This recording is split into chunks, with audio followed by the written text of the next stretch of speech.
Sandy and Nora's podcast. Hey, Nora. Hey, Sandy. Oh my God. It is like summer is finally here after weeks and weeks and weeks of gloomy weather. It was fucking fantastic this weekend so far. And I spent yesterday all day at Laguna Beach. It was amazing. Oh. Yeah. How's your weekend been? How's your week been? Everything has been great. I had a wonderful time in Regina. And I have less than a week to finish my book. So things are good. Things are good. But I had like the most chaotic day. And the whole day I was thinking, oh my God, like everyone out there, single parents, doing this alone, kids, trying to live your life, like you're amazing. Because I've been solo parenting for like not that long, a couple of days. And today we hit 7 activities and events and stuff. Ooh. And like half of it was my own. So like that was sweet, but oh my God, I'm exhausted. So yeah, I'm good exhausted, but I'm exhausted. I hear you. Well, it's good to hear your voice. Good to get on this podcasting, but no surprise, there's not a lot of great news this week, Nora. No. What happened? We were so lucky to have good news. No wait. When was the last time we had good news? I know, right? Not very often. What happened this week? Well, I don't know. Why don't we ask the folks who work in foreign affairs, global affairs in Canada? Oh. Let's see. Do they think anything happened this week? Sorry, officially, no. Officially, they do not. I don't know if they do because it just feels like our government is asleep at the wheel. But, I feel like that's a broader discussion. Before we get there, you know what? We do have good news every week. And that good news is the wonderful people who support this podcast. That is totally right. So thank you, everybody this week who gave feedback, gave feedback on the 2 feeds. Okay, we're going to go ahead with that. That's awesome. Gave feedback on the new titles. You love that. Thank you as well. Feedback on one person that doesn't like me, which is too bad because I'm actually great. But thank you also to all the people who donated for the first time or who changed their donation. And I can't remember where I ended last week. So I'm going to start with Patricia. If you're getting a double thank you, there you go. Patricia, thank you so much. And thanks also to Ashley, Vanda, Shannon, and DK. You folks are amazing. Hey, thanks so much, you folks. And, Nora, on Twitter this week, you added me in something, which, I shouldn't have even known about because I turned off notifications on my phone. I haven't had notifications for Twitter, Instagram, or anything on my phone pop up at all for over a year. But I don't know, the power of your did something to my phone and brought all of the notifications raging back. I was like, what is happening? We spoke briefly about how weird it was, Canada's non-engagement that we will talk about a little bit more in a second, Canada's non-engagement on everything that was going on internationally. And you added me in something and the amount of responses back. Nora, is this your life? Like it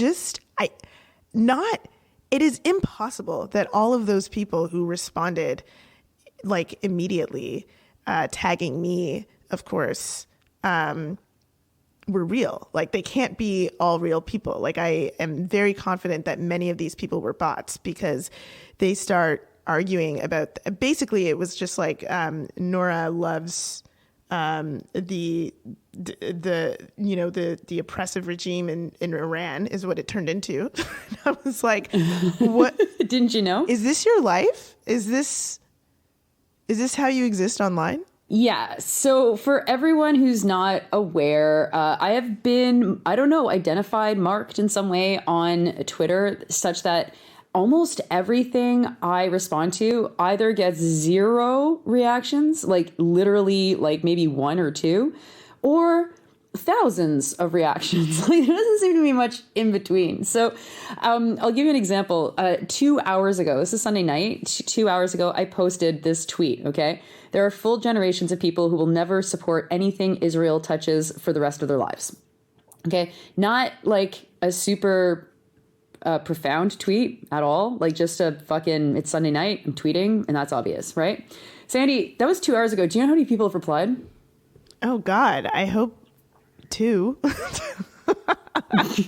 How many? Multiply that by 200. 255 people have replied, and it's already been retweeted 1,000 times.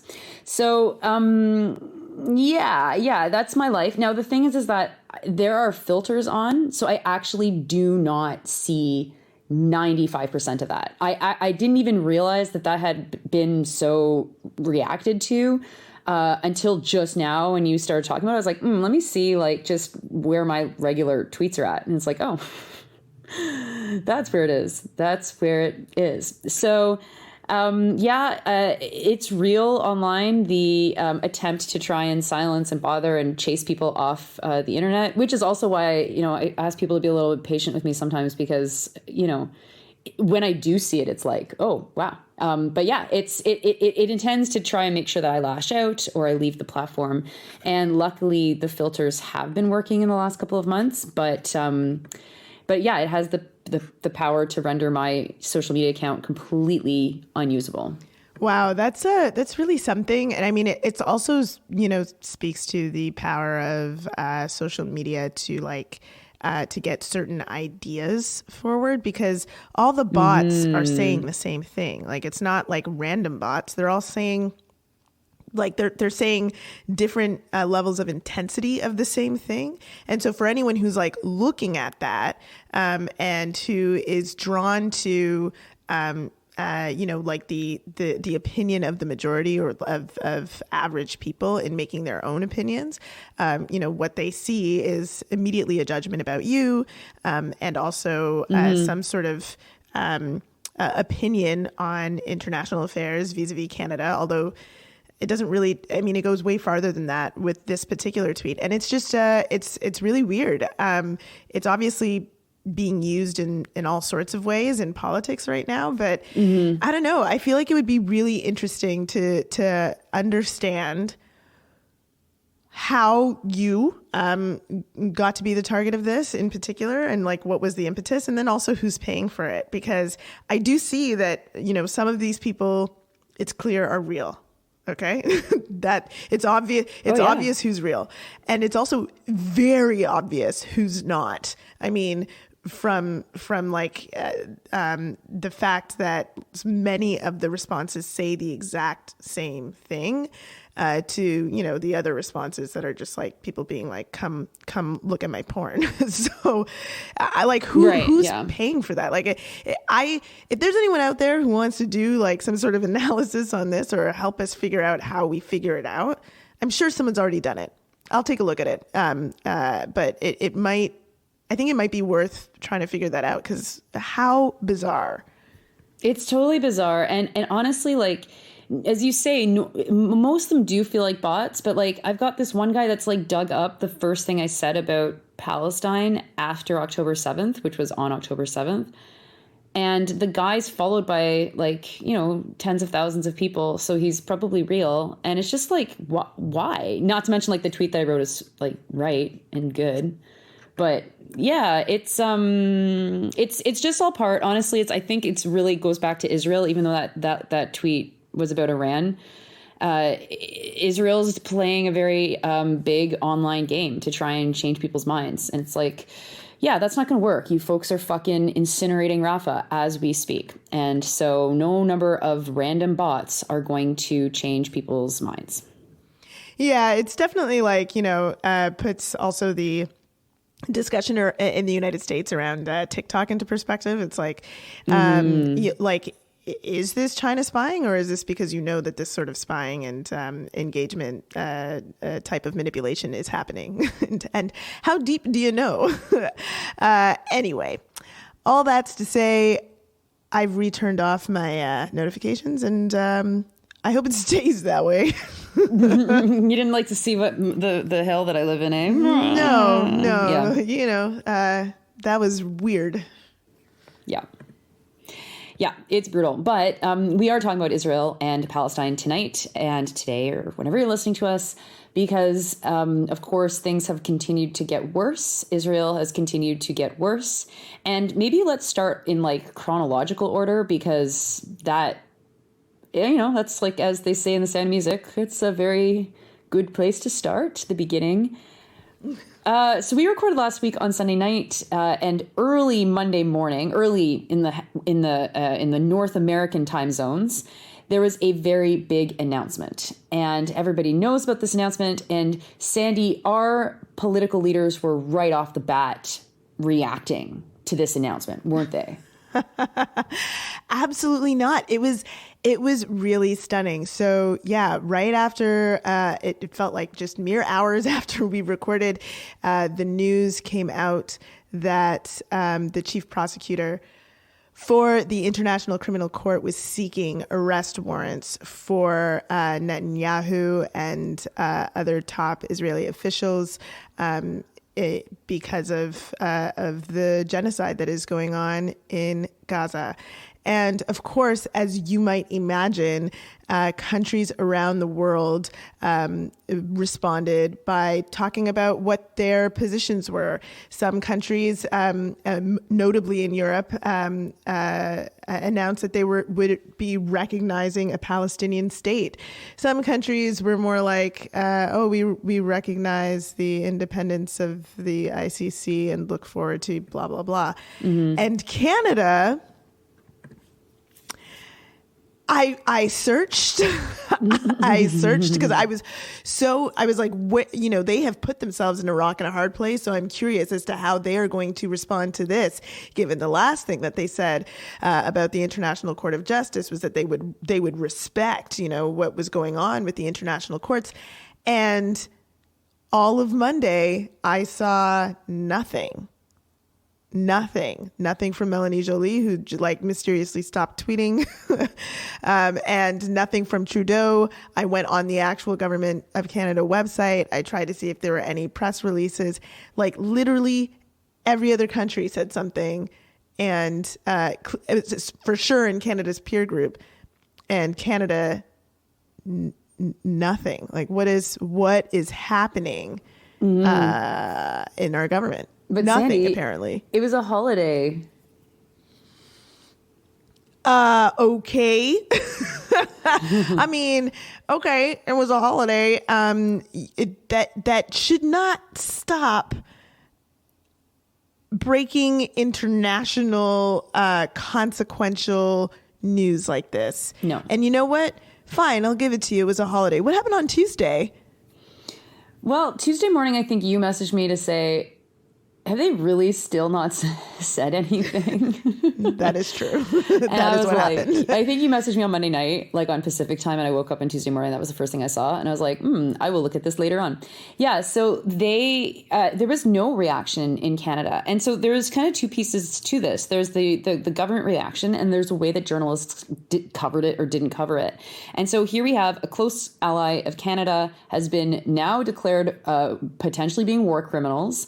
This is an ally that we sell and purchase weapons from and to, and that we've been steadfast in our support of since October 7th. And so it's like, okay, I mean, regardless of where you are on this issue, it seems like kind of a big deal to ask the opinion of our prime minister or foreign affairs minister. And as you say, there was nothing. So there was no media coverage about this until someone asked a question to Justin Trudeau, who was in Philadelphia at the time, what he thought. And this happened 31 hours after the decision was announced. 31 hours. Okay, but actually, Nora, just like a small correction. Like you're right in everything that you said, but there was media articles. There were articles in Canadian outlets about the fact that the ICC had the chief prosecutor was seeking warrants on Monday. They were in CBC all News. wire copy stories. Which is what I was just about to say. So they were wire copy stories. No, it's fine. They were wire copy stories. And I was just like, did they even update it to say like that the government was unavailable for comment? At least like something? Nothing.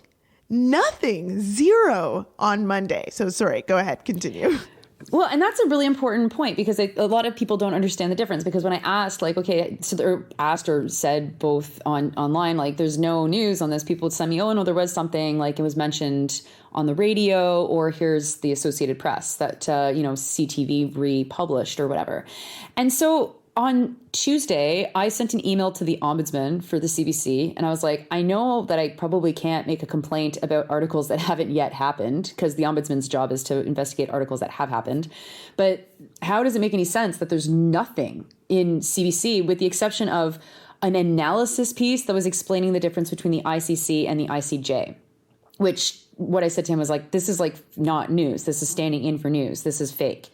And he wrote back to me. This is pretty interesting. He wrote back to me, "Hi, as you have guessed, I cannot make a judgment on news that has not yet happened, but I'm CCing Brodie Fenlon, the head of news for the English service, for his information. Hey, Brodie, take it from here." Oh, wow. He said passing this off. Yeah. Well, and I mean, it kind of says to me that like there's certainly are journalists who are like aware of what journalism is, which is if the Prime Minister of Canada says nothing for 24 hours about the biggest news in the world, that is a story. And the fact that no Canadian media reported on the silence from Trudeau is unbelievable. And then when he was asked at that press conference, the journalist did two very strange things. One, she said, can you comment on the ICC decision from today? From today? Okay, which is like, it was yesterday. Okay. Yeah.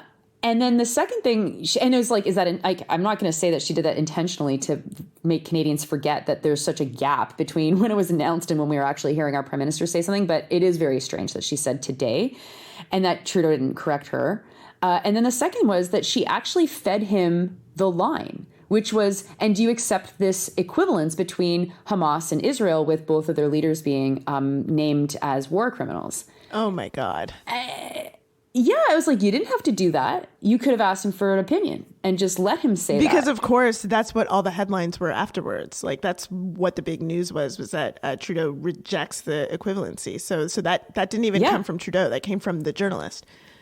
Interesting. Well, she put it into the question, then he said the same thing. I mean, that had already been the line that Biden had used, and basically all of the other Western leaders had used as well. So it was just like, I am watching you suck in live time, in real time. Like, this is a disaster. And I think that, this has been a disaster for mainstream media because they have been for a couple of years now, and it is now more obvious than ever, absolutely following the line of Global Affairs Canada. And that is a disaster for media. That is a disaster for freedom of the press. That is a disaster for analysis that we get here. And it's all because of what? Because, like, we can't criticize Israel? We can't do journalism related to Israel? Though I guess it's not really just Israel, because you pointed out, Sandy, that Trudeau never even made a comment about the death of the president of Iran. No, which is, like, that's also stunning, like that is the death of a major world leader. Okay. And contrary to what everybody is, what all the bots were saying online in response to us pointing that out, which was, oh, what are they supposed to say? This guy was like a terrible person. It's like, yeah, okay, that's not the point. This is an extremely consequential leader, and what happens next in Iran is going to be extremely consequential, which is why world leaders, leaders around the world, including Biden, obviously said something about the news. And the fact that Canada, again, was just like absent again on one of the most major stories of the day. Like, what? Like, it's so unbelievable. unless like the government just truly isn't working, which would really like fucking explain a lot. But what the hell is going on in Global Affairs Canada that's not, that these two stories are not seen as something that they should immediately have some sort of response to? Well, especially considering how many freaking Iranians live in Canada. I mean, like, the Iranian population's huge, and the death of the president of Iran is a big piece of news. And if you want to play to, let's say, potentially Iranians who are going to vote for liberals, let's say something to them about it. Like, people were happy the guy died. People were relieved the guy died. Like, you could be solemn about the death. You can be solemn and then also mention that he was, you know, at the very safe way of talking about it, controversial. Like, are you here? Hello, like knocking on the door. Are you here? Meanwhile, no one in media thought that was weird either. Yeah, and I mean, it is weird. It's fucking weird. I mean, it was weird when Israel damaged the Canadian consulate in their military offensive that they had just a few weeks ago, and nothing was said at that point. And it's like when they were targeting Iran, and it's weird now. It's like this is a continuation of a story, actually, in the way that you should be telling it from a Canadian perspective, and to not say anything at all. Well, I guess it's I mean, consistent at least, but for both media and the government, like what is going on that we're so asleep at the wheel that we can't even look out at what's happening with other countries and be like, oh, this is how countries do things, do the same thing, let alone have any sort of analysis from a Canadian perspective. Yeah, but you know what, Sandy? At least we have a podcast dedicated to media criticism. Us? They've been here for 10 years. They just celebrated their 10th anniversary. You know, you and I once hosted a whole episode there together. Remember? No, I was saying us as in, are you talking about us? Because you can't possibly be talking about another podcast. But I see that you are talking about another podcast because we're not 10 years old. No, not yet. Although we're getting there. Yeah, there is a media criticism podcast. I think they call it Canada Land. And so, you know, I haven't listened to it this week, so maybe they did talk about this, but maybe not. But I do have some critiques about the media critic of record. Oh, yeah? Do you want to start or do you want to hear my critiques? I want to hear yours. Yeah, so I don't think that we should talk very long about Jessie Brown. I don't think that there's much to say beyond what we're about to say. But I do think that there is a public interest in identifying when one individual seems to be trying to get another individual fired. And it's from that perspective that I think it's worth mentioning the bizarre attacks that Jessie has leveled against Shree Paradkar at the Toronto Star. Okay, so we spoke about this briefly before we started recording, and I'm like not, again, really on Twitter, and especially this week when all the Twitter that I was seeing was all of the responses to the tweet that you made at me.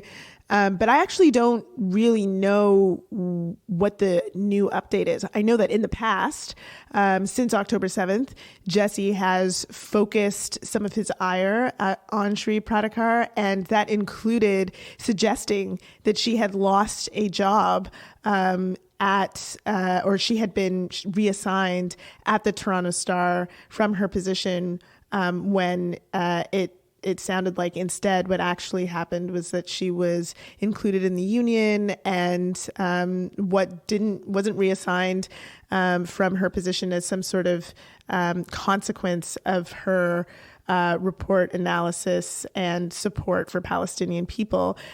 So has there been more since then is what you're saying this week? There has been more since then from Jessie.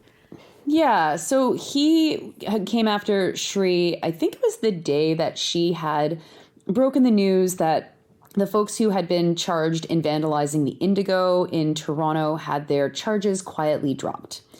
And so she reports that last week, and Jessie like digs around in her tweets and looking for the word impact and intent because they're bolded, and finds a tweet from June 2019 and a tweet from, I'm not sure, September 2019 that just are contradictory towards how we're supposed to measure intent versus impact of racism. And I mean, and like, that's actually something that usually, you don't want to really talk about on Twitter because it actually requires nuance and it requires thinking through things, but it's like, whatever. So he digs up these two tweets and he posts, Shree has rules about racism, but they don't apply to Jews.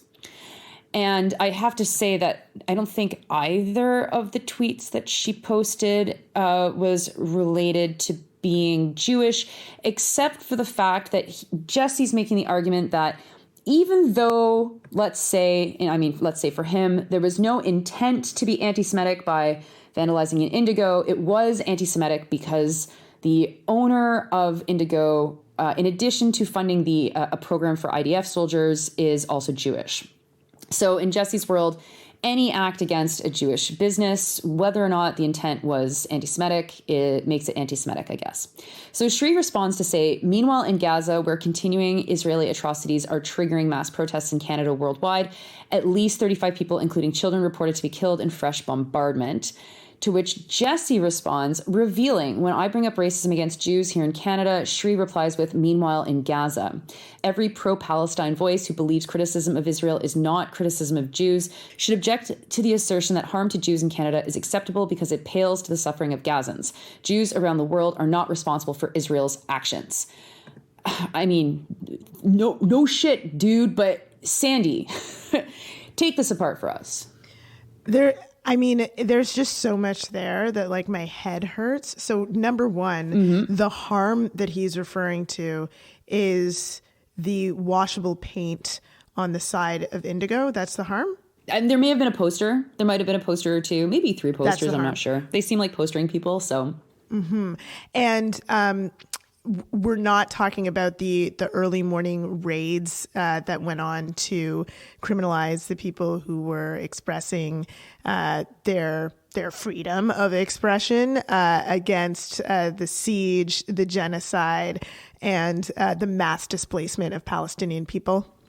No. That's not there. So that impact doesn't matter. The impact of the people who are related to all of those folks within Canada and how that would have impacted them. And then noting, as Shree was reporting, that these charges were then dropped. So everything that these people experienced who took these actions, who were protesting, and some people who were wrongfully targeted, if I remember the reporting correctly, because they did do some pre-dawn raids for people at the wrong address. All of those harms, that impact, no matter. Nope. Nothing there. No. And he's not seeing at all how the way that Canada altogether has created a situation where it is near culturally impossible to have a discussion about Israel's genocidal actions and their impact on Palestinian people, on their livelihood, is a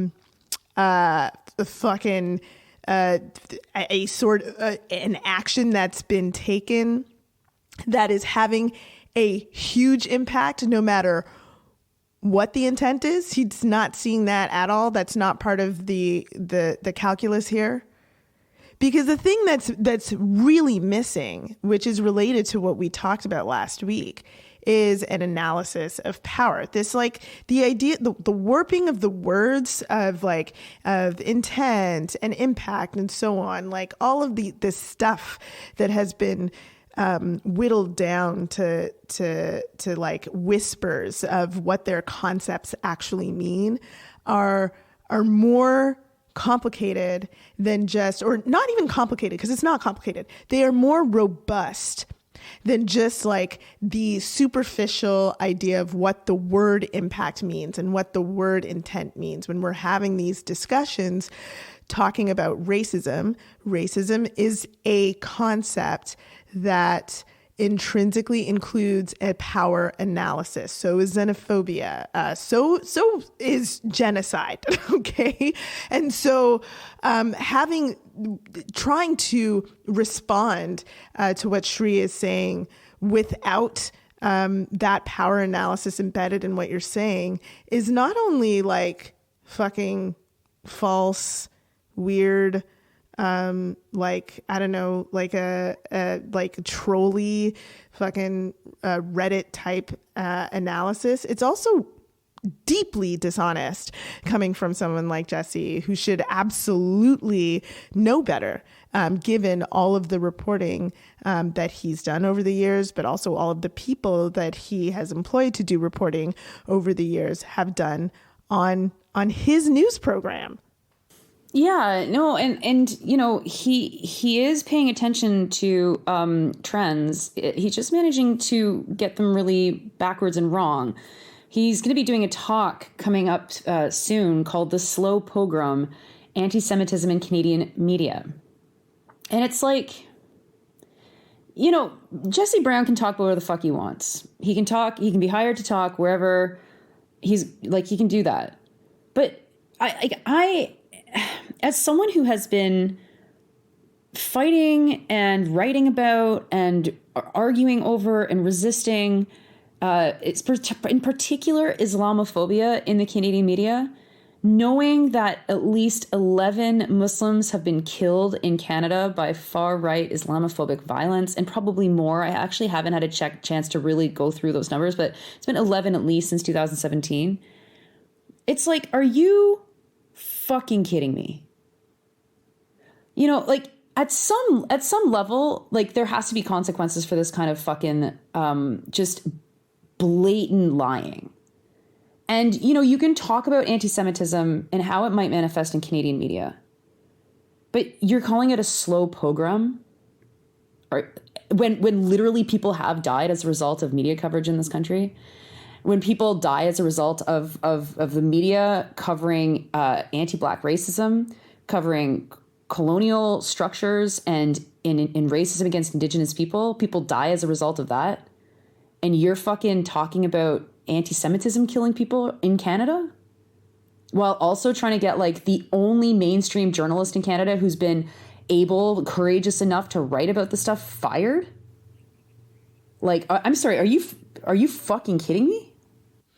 So tell me just a little bit more. Like, is he like making these complaints to the Toronto Star or something? Like he's obviously like targeting Shree and like putting it out there that trying to like put a spin on what she's done that is like using the language of anti-oppression to try to, you know, spin what she's doing into something that it's not. But is he like tagging the Star or something like that? Or like, how is he trying to impact her job? Well, he doesn't have to. Like, Brown comes from fucking media, like a media family. And it just seems like he goes after her more than anyone else. Like, you already mentioned the article that he wrote about her job. There's been other kind of situations like, you know, kind of going after her in these like very petty kind of ways online. And basically, I mean, like, he's calling her straight up anti-Semitic for how she's covering the whole Indigo situation. And I mean, that does have implications.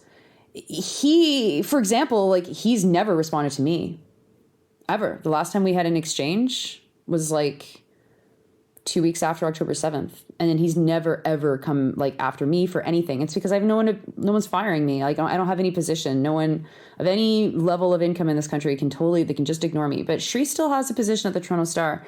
And it's pretty clear that he's singling her out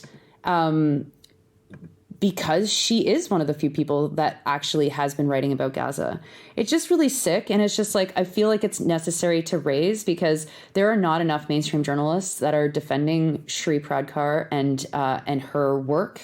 And I think, you know, it's really important for us to do that. Agreed. Deep agree. In additional news this week from what's going on in Canada with respect to what's happening in Gaza is the Ontario Institute for Technology. Did you see the news there? Yes. Oh my God. I mean, am I right in thinking that it really is a victory? Do we actually have something that we can point to as a real victory?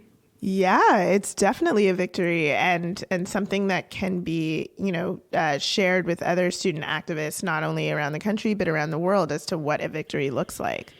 Yeah, it's really, really wonderful. And it's not too surprising that it would be a university like Ontario Tech, which is a bit of a newer university that's not going to be so established in family connections and ways of doing things that kind of layer on top of itself like a giant tree. I know that was too poetic. U of T's more like, I don't know, a garbage pile, maybe like a dump, right? But there's certainly, it's a great roadmap for anybody who is doing this work on their campuses to figure out what they're calling for. And the thing that I really love about that is that we're actually getting a model of having transparent information on investments. And so, yes, Israel, but I mean, we need to know where university money is invested in general, because it doesn't stop and end with war. It goes way beyond to, climate change and all of the climate change, and then the banks, and then it's just great. So congratulations to the folks in Oshawa who won that. And if you are curious about what exactly they won and what you might be able to put forward to your administration, definitely look that up. But U of T, they didn't do that. No, my alma mater continues their amazing track record on being dicks by instead they've given a deadline. I think the initial deadline has passed, and so perhaps they've extended that, but my understanding is that deadline will probably pass in between us recording this and it being put online. So there may be some updates by the time you listen to this. But yeah, the president of the university, President Merritt Gertler, has said that they would be issuing trespass notices. And so what that means, of course, is that they would be calling on the people who enforce trespass notices, that is the police, I assume on-campus police and also off-campus police, to raid the camp, putting students and faculty and staff in danger. Now, what has been really amazing to see is that there have been statements in solidarity from the workers. The OFL put out a statement that if the University of Toronto wants to get to those students, they're going to have to go through the workers first. Which is amazing. Which is so amazing, and exactly the type of solidarity that is needed, because guess what? This isn't just about students, and it's not just about the community on campus. Actually, it's about all of us, because again, these are public institutions and we should all have a say in this. So fantastic that the OFL is taking that amazing principled stance. But also, as part of this trespass notice, the Globe and Mail is reporting that the response from the Faculty Association of surprise, because it within that announcement, the institution suggests that faculty who are involved, if they don't leave by the deadline, could face termination. And wow, so stunning to see that from the University of Toronto, who has for years and years and years said that they support academic freedom when faced with, when I was on campus and people who fucking hate women were coming onto campus, and folks were protesting that, and the university would shut down our protests or attempt to shut down our protests and say it was because they support academic freedom and the academic freedom of these people to make their fucking speech about how much they hate women. Well, here we are, and the University of Toronto is now threatening termination from people who are employed on their campus because they are saying fuck a genocide. Imagine. I can't imagine. Now, let's be clear. People who have academic freedom, it will be very hard for them to be summarily fired over this. So it's an interesting threat because, tenured faculty members will not likely be the ones who are fired. But this is a signal to anybody that doesn't have tenure, anybody that works on contract. So at U of T, who might be a member of 3902, the CUPE local there, or, might be a teaching assistant, might be a postdoc. And it's intended to scare people. Now, I mean, I don't imagine that's going to scare anybody. And as we see the horrific images coming out of Rafah tonight, Sunday night, I imagine people's resolve will be even stronger. I hope to swing by if there's an encampment still. I hope to swing by on Tuesday. So FYI, folks, there. I'm just going to probably pop by because my schedule is really up in the air. So I can't tell you when or whatever, but I'll introduce myself. You'll be able to meet me in person. And it'll be interesting to see how they deal with that, because if they violently break up members of their own community, staff and faculty and students, that will send certainly a message, especially considering, if you've never seen the University of Toronto, they have set up in this massive green area that is surrounded by like a big circular road. And the green area is like either usually under construction or no one's on it. It's like not bothersome, it's so unbelievable that the university is reacting like this. And it's also not too surprising because U of T really is, U of T McGill are the two most connected universities to power in this country. They are the most establishment connected. So they're the most establishment, most connected to business, most connected to politics, most connected to the long history of our country and the elites. And they know what side they're on. The administration knows what side they're on. The Board of Governors have written, some governors or governing council members have said some pretty bullshit things about the people who've been protesting. And it's really wonderful. Meanwhile, at the same time, we saw this this attack on free expression at the University of Manitoba this past week, when the valedictory address given by a member of the Faculty of Medicine student who's graduating dared to talk about Gaza, and the guy who's given the most money to the University of Manitoba, including naming the medical school, said that his speech was an attack on all Jews, which is just like,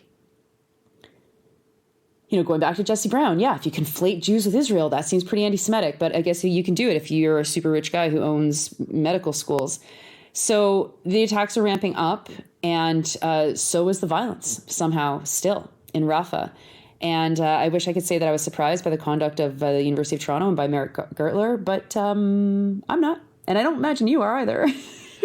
No, I'm definitely not. I am I do want to contextualize for people who are listening that protests have happened on King's College Circle, which is the location where the encampment is before. Encampments have happened on King's College Circle before. Nora, I don't know if you've slept on King's College Circle before, but I have. I have not, no. I'm sure you've slept on your own campus, but yes. Around tuition fees or on other issues that students were protesting. And this is the first time I've ever heard of them doing something like a trespass order. For a student encampment for this type of student protest. Now, the University of Toronto has certainly used police against students in occupations and so on. But this is the first time I'm seeing them do this in this way. And I'm just let's fucking be very real about where how power is enacting itself against a population of people who are experiencing a genocide right now. And, seeing how different institutions across the United States have responded and, to expel students, to suspend students, it does make me nervous about whether or not that sort of action will be easier for administrations in Canada to take. But, I really, really hope that there is someone with some sense at the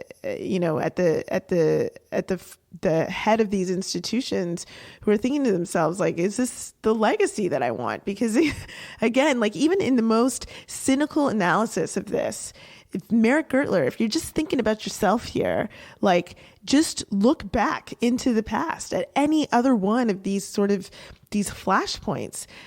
These students will be vindicated in the end, and you will be the person who was the villain in this situation. That does not have to be your legacy. You know, the Ontario Institute for Technology is offering a different path forward. Like, why do you want this? Why do you want this to be your legacy? Why do you want to be funding this? Like, what the fuck? You know, for so long, you folks have like tried to stay out of everything, to stay silent. Like, yeah, like why not stay out of it by taking your funds out of it as well? Just fucking do that.